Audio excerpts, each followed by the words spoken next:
Bonsoir à toutes et à tous, ce soir c'est Crash Park de Philippe Ken à Nanterre aux Amandiers. Let's go! Et malgré tout le temps que je passe à Nanterre Amandiers, eh bien je n'ai jamais vu de spectacle de Philippe Ken, ce qui est un comble.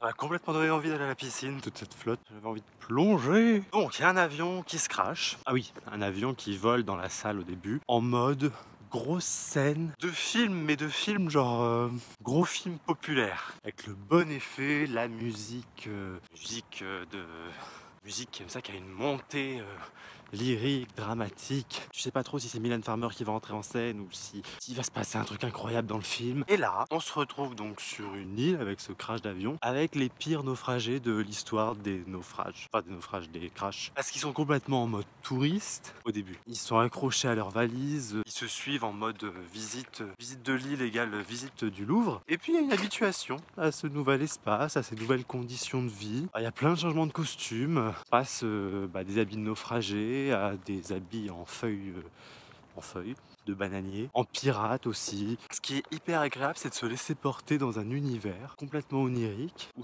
tout est possible et où tout est normal à la fois. C'est vraiment la logique narrative du rêve. Moi, ce que j'aime, c'est que les premières choses qu'ils font à chaque fois, dans chaque scène, c'est de retrouver de l'art.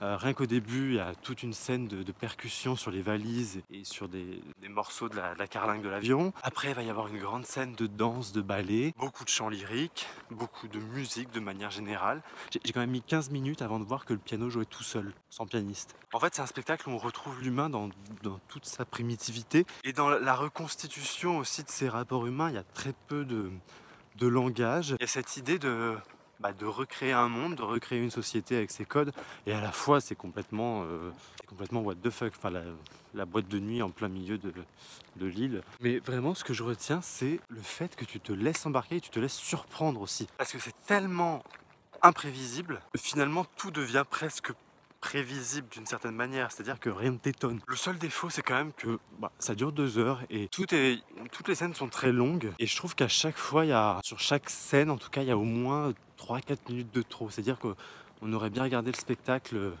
en intégralité sans rien couper, mais en 1h20, 1h30 au lieu de 1h50 quoi. Voilà, c'est tout. De toute façon, il fait trop noir, on voit plus rien, c'est toujours le problème quand on vient à Nanterre, et on peut dire que c'est pas la première fois que je viens. Alors partagez, likez, abonnez-vous et bonne soirée.